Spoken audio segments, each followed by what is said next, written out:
Hi, I'm Dr. Avanti Kumar Singh.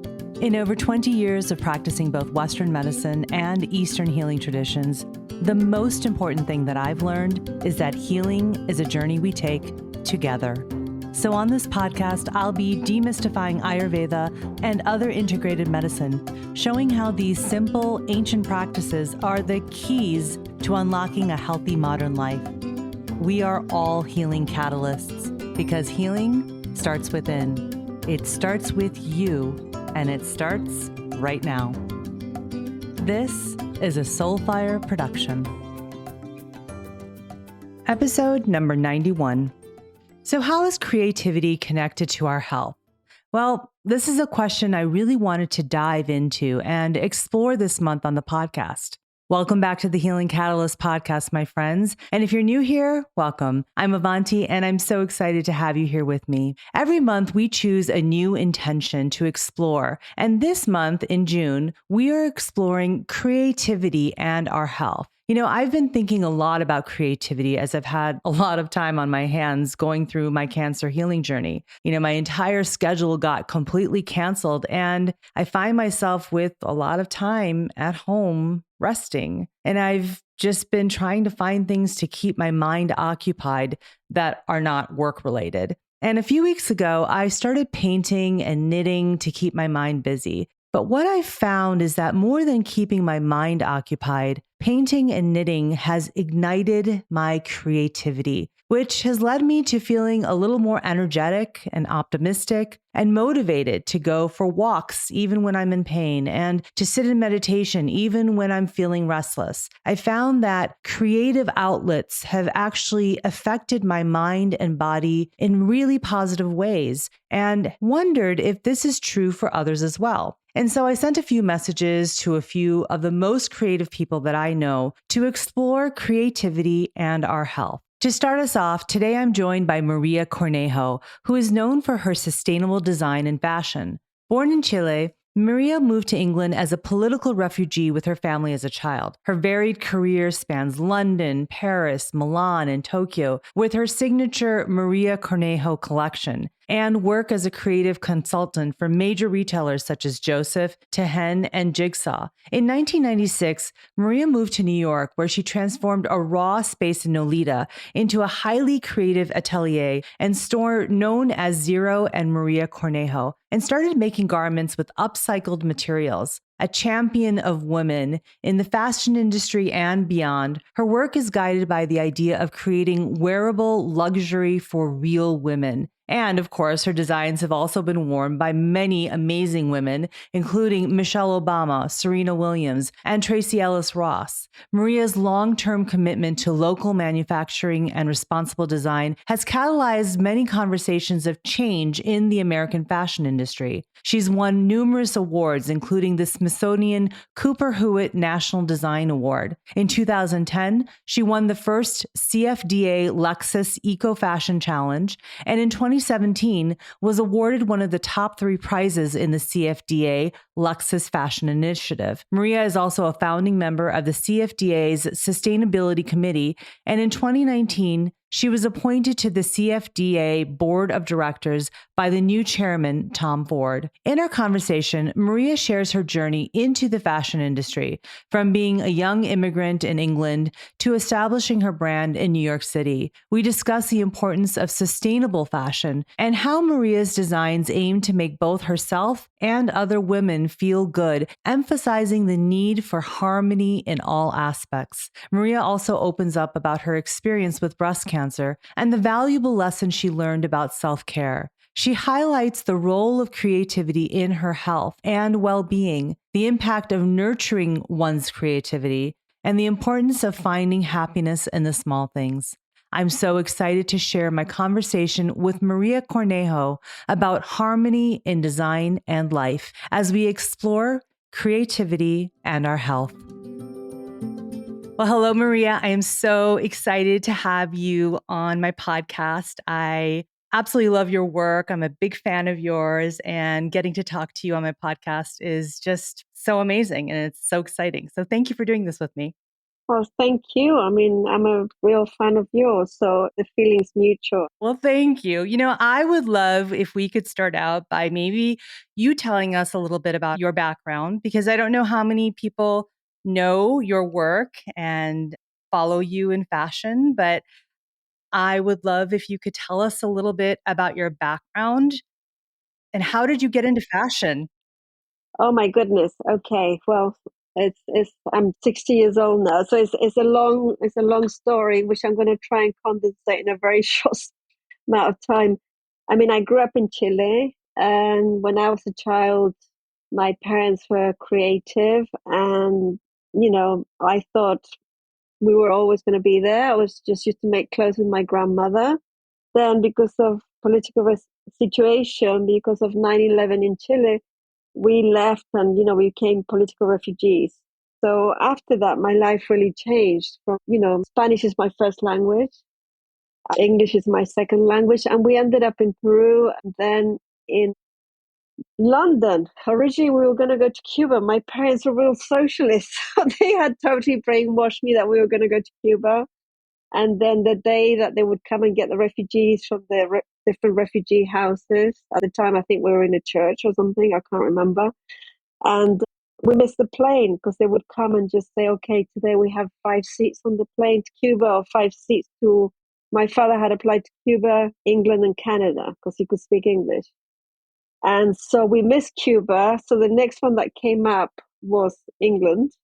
And I ended up in England at the age of 12, not speaking a word of English, and going to first in London, living in a refugee house in Shepherd's Bush for like a few months. And then we got relocated to the north of England, to Manchester, and went to school there. And, 12 is quite old to be learning a language, and sort of being in high school. So I wasn't very confident. It took me about a year to actually start really speaking. And then what I felt confident was more in the arts and languages rather than, apparently I was good at chemistry and math, but I didn't have the, how do you say, the confidence. So I went more into the arts because at 15 in England, you have to pick your subject, whether you go into the arts or into academics. So I picked to go into the arts, and then I did went to art school. I went to graphics first, and then I did fashion and textiles. And I started my brand very young with my ex-partner John Richmond in England in the 90s. No, actually early 80s, like 84, 85. And so, yeah, and then with him, we had a lot of success very young.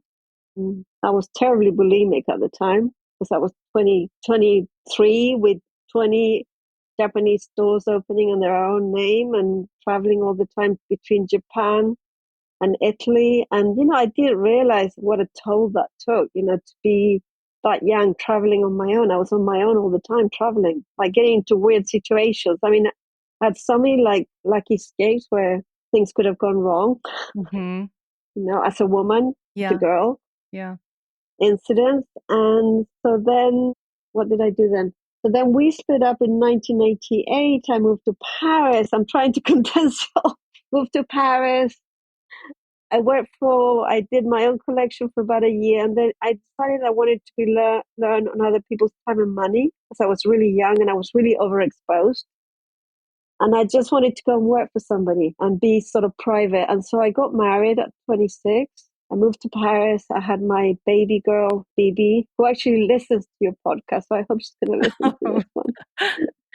And she was born in 91. And so I just worked for other people for a while. And then we moved to New York in 96. And after working for the people and being in the fashion business, I didn't really want to be in the fashion business anymore. I wanted to do something creative. So I got this space on Mott Street, and it was a garage, and I had to convert it into some sort of a store gallery. And I was going to do it with my ex-husband, and we were going to do like a gallery space, and I was going to make something like cushions or something that didn't require size sort of season, and ended up being about what I could make and what sold, so it ended up being about clothing. And because I just had children, I had Bibi, she was 5.5, and my son was 8 months old.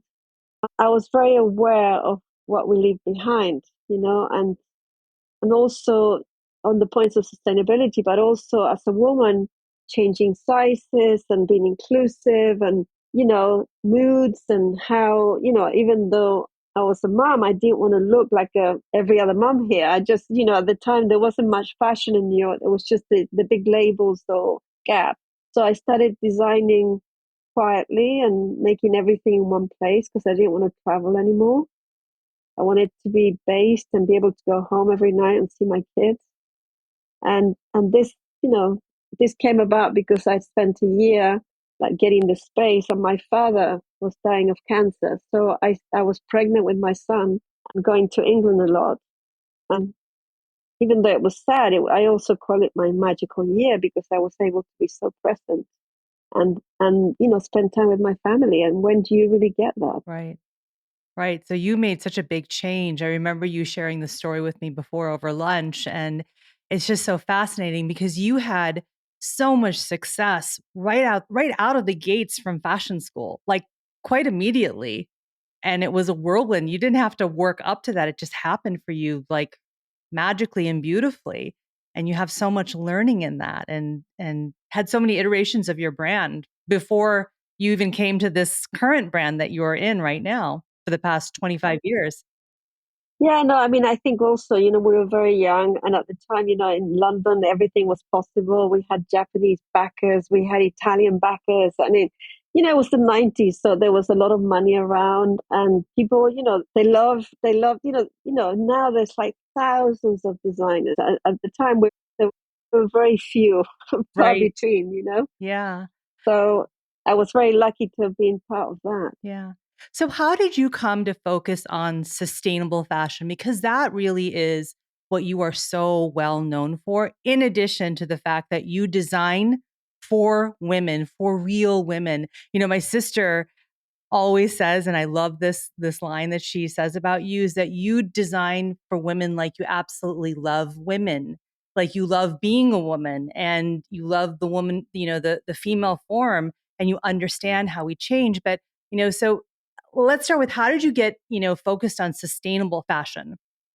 I think for me, studying in New York and like I was saying, having two children and realizing I read a book about the world we leave behind and knowing the cause and effect of consumption or what we're doing with the world, how it affects climate change. And it just really made me think, and I just thought, I started by, going to jobbers and buying like leftover fabrics from big designers and upcycling fabric and trying to not, like not over, actually not even trying, not overproducing, producing on demand. In the beginning, we literally made a rack of clothes Hmm. and samples, and people would come in the store, and depending how they reacted, we would make more, but it was all like limited lots because we were making everything there. And after traveling around the world and realizing what a lot of waste there is working for big companies.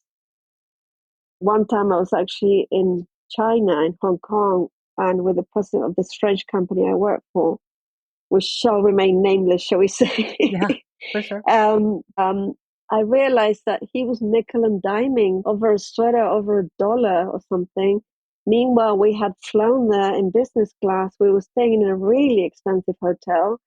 And to me, it just felt so wrong on every level that I just didn't want to contribute to that. So then when I got the space and I wanted to make everything in one place, everything being produced in the back. I mean, originally everything was produced in the back of the store.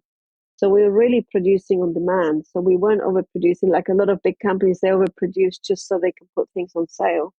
And so then the focus on sustainable fashion. So I mean, it really came from this understanding of the world that we leave behind.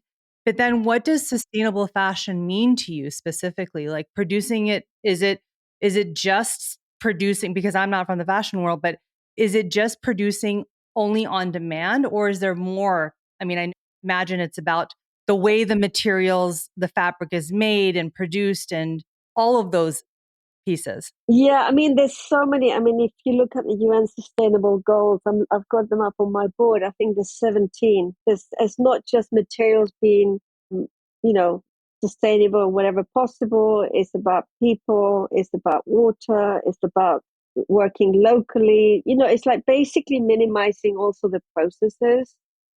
And so it's like a human sustainability. There's also like wages. There's so many different levels. And nobody's a saint, but we try and hit the most we can all the time, and that's what I say, minimize the processes.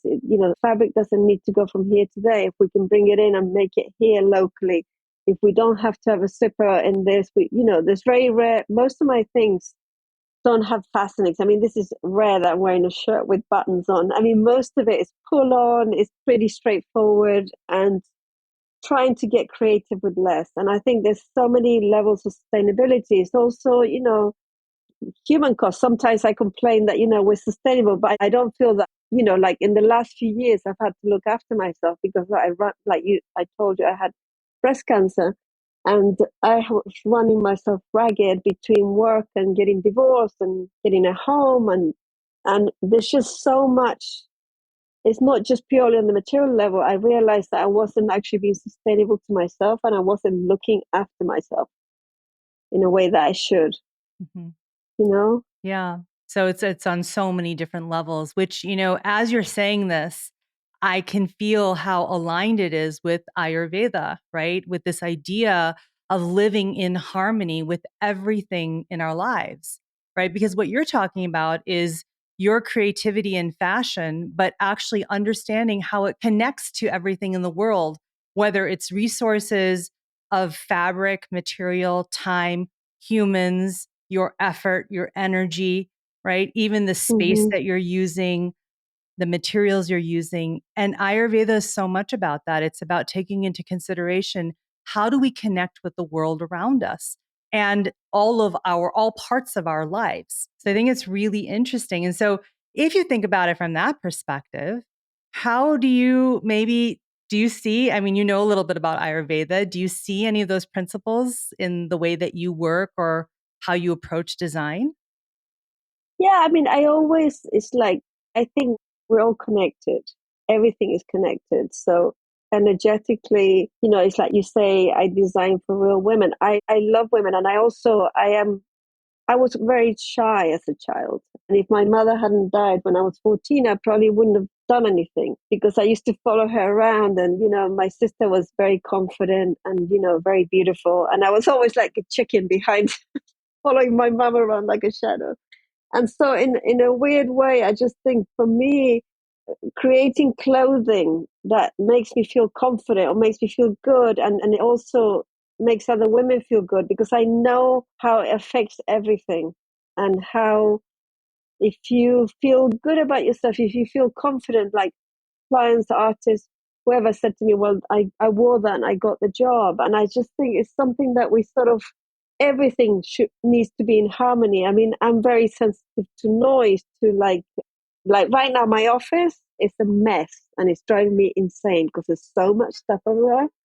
And I think we have to be in harmony with nature and everything. When things are not in harmony, it's like that's when we get sick, I suppose. Mhm. Yeah, no, I think that that's so true. And we'll come back to this because I have some more questions about this. But I wanted to come back to one point because I remember you sharing with me the way that you design, and it's based on Hmm. some geometric forms.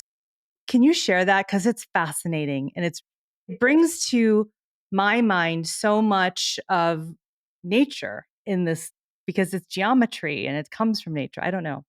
Yes, no, it's interesting because originally when I first started, I just like was so bored with fashion. I thought, okay, well, everybody in New York wears jeans and they just wear t-shirts. So I thought, okay, I'm going to make some interesting t-shirts and denim and things. And then I was thinking about geometry and what, like four different shapes, like a triangle, a circle, a square, a rectangle.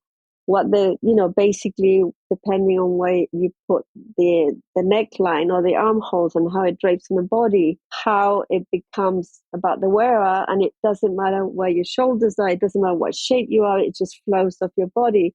And I think having, that as the basis for creating things and trying to figure out how, like I always say, the fabric dictates the shape, dictates the drape, dictates what we make. I don't start with sketches now, like more and more, I don't really sketch, and I don't start with ideas. I start with, we do a fabric selection, we figure out the colors and the prints, and then we figure out the shapes that would work in those fabrics, or the silhouettes. And it's a very organic process, and it's very hands-on. But it's a conversation now more and more between me and my little team. And they're great because, they sort of, sometimes from my mad ideas, they sort of interpret things, and, we come up with ideas together and we have a conversation, and it's just very organic. Yeah. What it's bringing up for me is that it's a very mindful process that, you may have started with this idea of these shapes, and now you're saying that you've moved towards looking at the fabrics and seeing what shapes they Hmm. can hold. Yes, and totally about, we always talk about our woman, where is she going? Where is she living? Does she need to be in? What makes us feel good? Mhm. I always start the season with like, I hate clothes. I don't want anything else. It's like today I'm wearing like nothing because I've been on trunk shows and shooting in the new collection. We were just editing the photographs from shooting last week, the Mhm. new collection, which will be released for wholesale at the beginning of June, and that's the cruise collection. But that won't be in the store till October. And we were just on trunk shows selling spring, summer, and cruise. I mean, it's just never ending. So now I get to a very like, I don't like clothes. I just want to be in my pajamas. So I get very like, oh, I hate everything. I just want to, wear nothing. And then the other thing is that I keep joking about it. It's like we cannot design anything basic, like boring. Mhm. People will not buy anything that isn't designed. So everything is almost like, we work in a very 3D way. It's very sculptural because we are draping here. We're not working on pads. We're not working from a flat computer drawing. It's very much on the woman's body. Can you describe the process of, again, for so many of my listening community and myself, I don't know the process of designing clothes. So can you take us through the process? Like, what do you actually do? I mean, you get the fabric, and where do you start?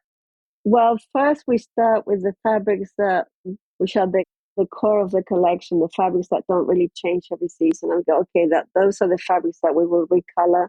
Then we go, okay, this is going to be, I call it the eye candy, the new print or whatever that's going to sort of drive the color palette.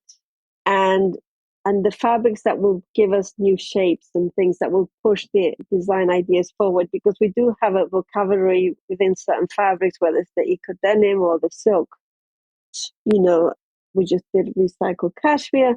We have a certain vocabulary within those fabrics, so which fabrics are going to push the envelope, what's going to get us excited about this collection again, about building around these building blocks.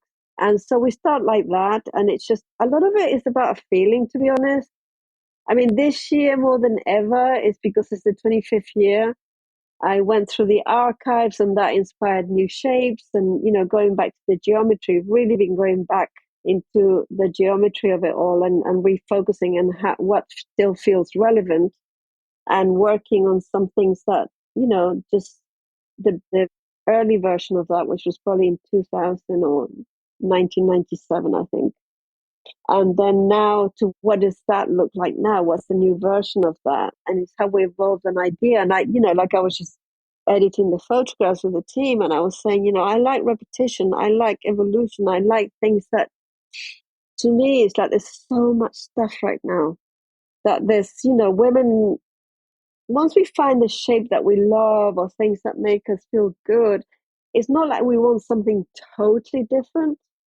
We want the new version of it, but it's just we do find like the silhouettes that works for us, and that we tend to stick with that. Mhm. So you take the fabrics and then you design around that, but pushing the envelope is what you're saying, creating something Yes, a little bit new from that base that you have. yeah, and there's sketching that goes on as well a little bit. Then there's evolutions of things, and then we pick the fabrics, we test the new fabrics that get made into like different shapes to see if the fabrics work before we go ahead and do a whole section of it, maybe 5 styles in that fabric. So we test a lot. There's a lot of research and development that goes into that, the testing and the strike off of the prints and the jacquards, and all the exclusives. We work with a mill in France that does all our organic cotton and recycled polyester jacquards. And so it's always a collaboration. It's an ongoing collaboration with the fabric people, with the design team. It's a conversation. It's not a one-man job. It takes a village. There's a lot of different layers to it. Mm-hmm. you know Yeah, it's a conversation. It's a lot of back and forth, right? there is Yeah. there is and sometimes I come up with an idea and then they take it away and they do something else and it's better than what I thought of, or they Mm-hmm. come up with an idea and I go, oh yeah, that's great. It really is a conversation now. Mm-hmm. Mm-hmm. And so, how do you think creativity has been central to your health and well being, to you personally? I think creativity to me is one of the things that gives me joy. And there's many things that I don't particularly enjoy about being in the fashion business. I always say I'm a designer. I don't want to be in the fashion business.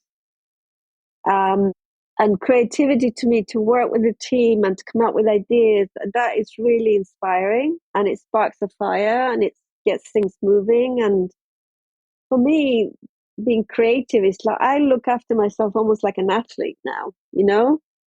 It's like if I'm working, I try not to go out, not to drink, or, I need to be focused. I need to be clean. I need to be clear. It's quite nerdy in a way. No, it's beautiful actually, because you're getting inspiration from somewhere and you want to be what what I'm thinking of is you want to be almost a clear channel for that creativity. Yes, and a lot of inspiration to me is quite internal. I don't research, and we don't research. It's basically now, yeah, we do have the archives to go back to, but it's always been more about a feeling and projecting what's going on around us. And then certain collections. I remember one collection was about the earth, and there was a sea print. There was like a another print that was based on grasses and all the elements, like wood, fire, everything. And to me, that's much more interesting than actually saying, oh, I went to this art gallery Right. and this artist inspired me, or I went to, I watched the film and this inspired. It's not like that. It's more abstract. So And so can you tell us about a time that maybe you felt that your creativity wasn't being nurtured and that affected your health? I know you alluded to something when you were in your 20s of the fast life, but is there another example you could give us? I think a few years ago we were doing far too much, and it was really taking its toll. And I began to resent having to be creative on demand.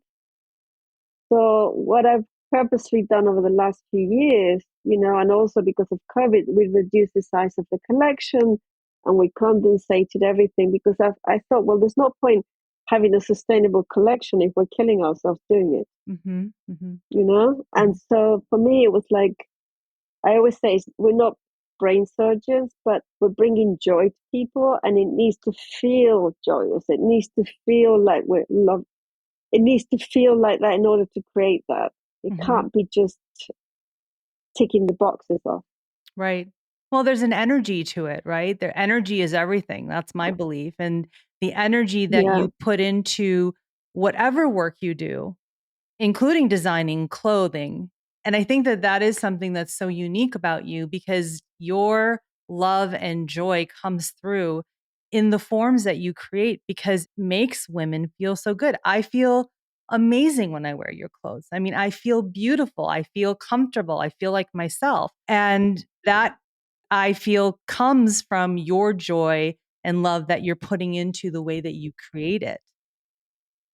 I mean, I hope that feels like that. I mean, it's really sweet just for you to say that. I mean, that's what we strive for, because I always say nobody needs any more stuff. So we need to create things that are beautiful, that bring joy, that enhance somebody's life, that make you feel like a better version of yourself, so you can go into the world. And, we do battle as women. We do so many things. so many things. We take on so much. Clothing should be something that should make us feel better, not that we're not skinny enough, we're not tall enough. Do you know what I mean? There's something about loving your body and whatever shape you're in. It's just embracing that. And I think we sort of try and do that. Yeah, no, I think you do it really well. I want to switch topics or maybe directions a little bit and talk to you a little bit about your health journey that you've been on in the past few years. I've shared with you that I was recently diagnosed with breast cancer. My body was diagnosed with breast cancer. And I know that you had a similar experience a few years ago. How would you say the way that you view life or work has changed because of that journey? I mean, I think having breast cancer and, it was scary. It was really scary. And also lose because I lost my father to cancer when he was Mhm. really young. He was 55, so younger than I am. And then I lost my mother when she was 34, but she had a fatty liver. And so I was always very aware of loss and trying to be present. And then I found myself that even though I got back into designing, making clothing, and having a company, I was running myself ragged and I wasn't happy. And then I was dealing with divorce, with my children not being happy, or, like also the contradiction between social media and me being really miserable and crying every day and packing up a house and, grieving over the loss of a marriage of 31 years, grieving over, the emptiness syndrome. All of a sudden, my children were gone, my husband was gone,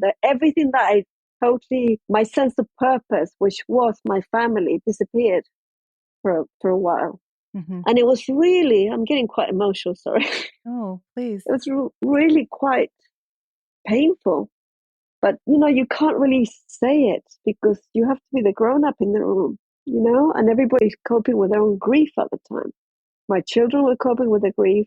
I was coping with their grief. My ex-husband was coping with the grief. So, and then I was having to come into work, and in some ways it helped because I had to okay, here we are, fuck it up, which kept me going. And thanks to my team, it got me through it. But it also takes its toll because you're sort of, in some ways, denying that you're going through grief, a lot of grief. And I think we sort of bottle it up. And I just realized that I had been on survival mode from the age of 11, since we left our country, since we left Chile, and then my mother dying, and then sort of put all these things aside, and you just function and you just keep functioning, and you sort of become really good at just picking yourself up and doing, and you pick yourself up and you do. But then it sort of hit me like a train, it's like you've been denying a lot of pain for so long. And so I think that manifests in the body. It does. Yes, I would agree. I think that as I'm sitting here listening to it, I'm getting emotional because in so many ways, I have a similar experience of in the past few months of dealing with so much pain that I have tucked away to function in the world, to be a high achiever, to become a doctor, right? All of these things, Yes. to be there for my family, my extended family, my nuclear family, my children, my husband. And I'm unpacking a lot of those things that I've tucked away. I think that many of us do that. And when we tuck it away in our bodies feel it and it has to do something with that emotion. And it's really interesting because, this month we're talking about creativity in our health. And as we're talking, I'm realizing that creativity, it could be a thing, but it's also almost kind of like an emotion because you can have creativity in the work that you do and it can create joy for you and create joy for others. And at the same time, you can be holding that pain. And when you don't deal with the pain, if you don't have an outlet for the pain, but you have an outlet for the creativity, Hmm. that's unbalanced. Yes, I think so. Right? The creativity comes out. The creativity comes out in our work through, me writing or helping people or you designing clothing and having this beautiful way of creating a sustainable fashion line, right? That has been around for 25 years, which is incredible. We have an outlet for the creativity, but we don't have an outlet for the pain. Yeah, and I think, a lot of the time, as I got older now, I just say more what I mean, for so long, being an immigrant and being not having a real country. And, like when I moved to Paris, the English took away my refugee status. So then I wasn't English and I wasn't French, then, and then having to fit in and, sort of, and just going with the flow all the time. And then you think, actually, I don't want to fucking go with the flow anymore. I do have an opinion. And, as you get older, you think I'm not invisible. I do have an opinion. And maybe, I was always scared of being too vocal because I didn't want to say the wrong thing or whatever. And then you hold it all in. And then, with my family, it used to blow up. I used to blow up once a year, every year around Christmas because I was so overwhelmed, so overtired and having to be everything to everybody and at the same time being exhausted and burnt out. And it was like the busiest time family wise, the busiest time work wise. And then I would routinely blow up. The last few years before we split up with my husband, I was routinely split up the day before Christmas or something. And it would just blow out of all proportions. And then I was just like, oh my God, because a lot of the time we just, as women, we don't want to nag, we don't want to, you sort of do it because you think, well, it's easier for me just to do it than explain to somebody how to do it. It'll take me less time, I'll just do it. Mm-hmm. But then you sort of keep charging yourself with stuff. And now, in a weird way, not weird, but it's sort of like being my own now. I mean, my son just moved to Paris and I have time to look after myself. I do yoga every morning. I do half an hour. I mean, I used to get ready in 5 minutes. Now it takes me 2 hours because I have to meditate. I have to do my yoga. I have to feed my cat.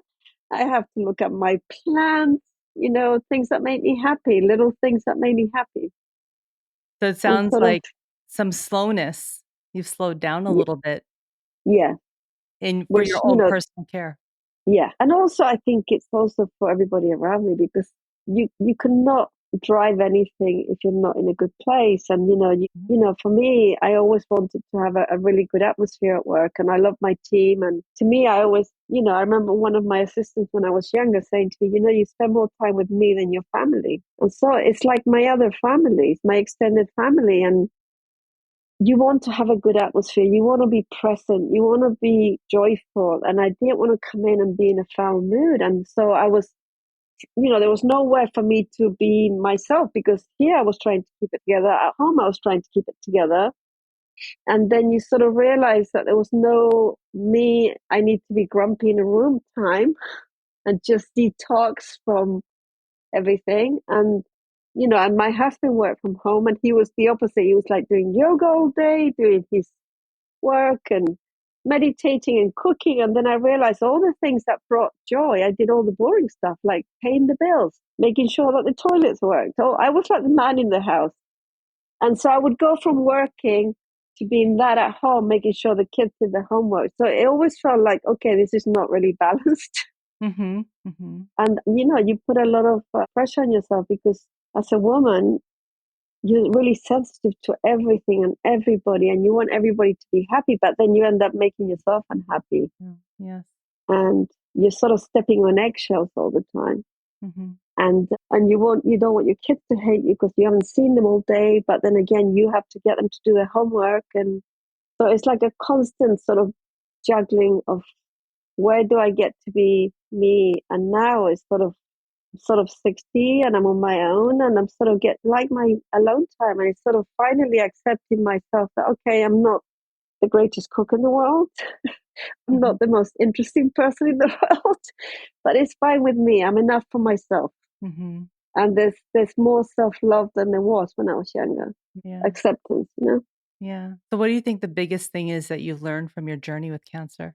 Just think is to be present, to be, like now I'm saying yes to things and making it a priority that I am present and whenever I can, and to be present, which I sort of knew anyway, but I sort of denied it because of having kids in the company and just as a woman taking so many different roles, and we sort of deny ourselves that, and then you're sort of trying to do everything, but then you realize that you're not nobody's happy because you're running around like a headless chicken and Mhm. stressing everybody out.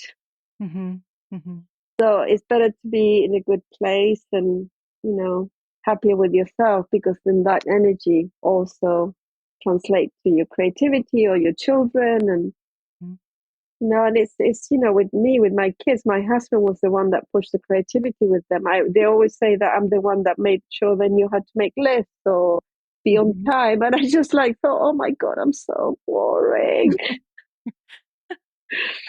So I'm like, my resolution is like now to say yes to things. I'm not um I'm still turning the homework in on time, but I'm not as mad as I used to be about it. Mm.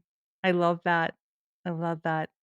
Saying yes to things, that's been definitely a journey for me as well in the past few years, and I'm definitely going to be doing that more and more. I can't right now during my treatment, but it's definitely high on my list.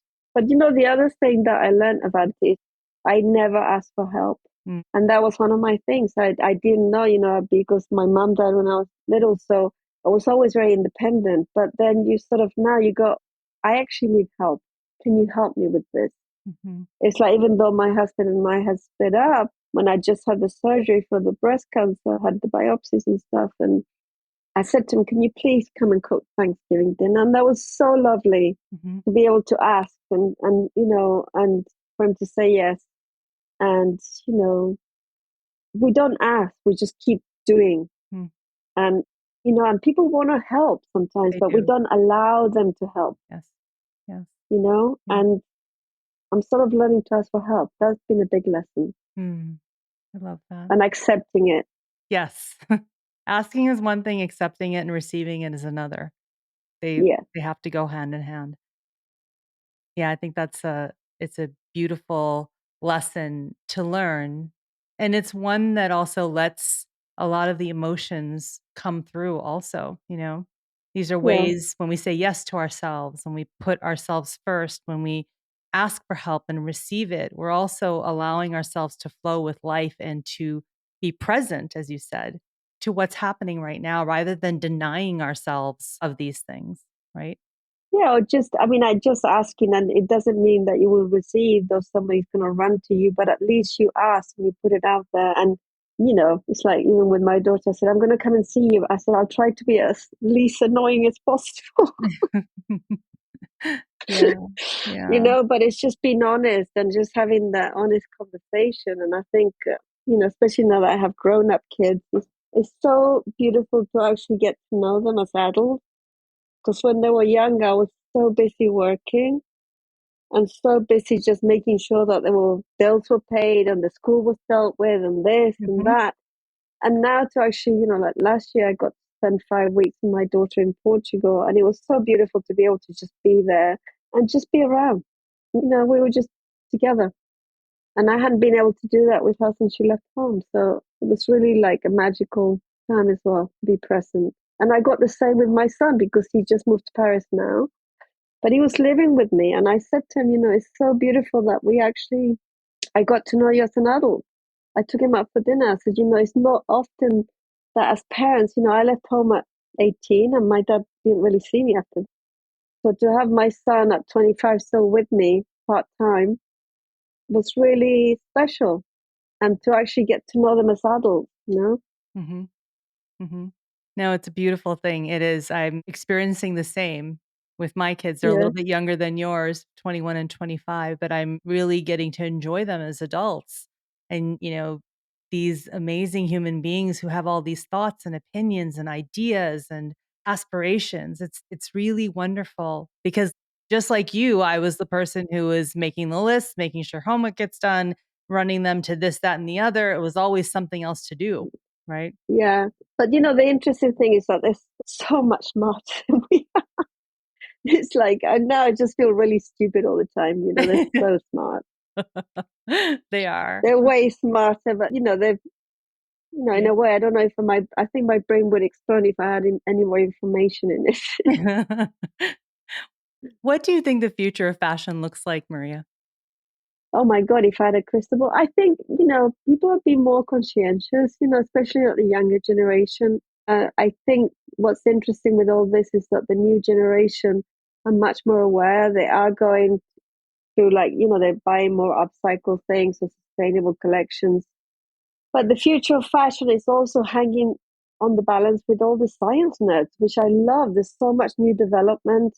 I always say I love hanging out with the science nerds because they know what it's at. And, all this new technology that's coming through and development. I have great faith in science as well as the natural. And I think when there's a combination where I always want to hang out with the science people, because when you work with people that have that side of the brain, it's an interesting combination of how you come out with solutions.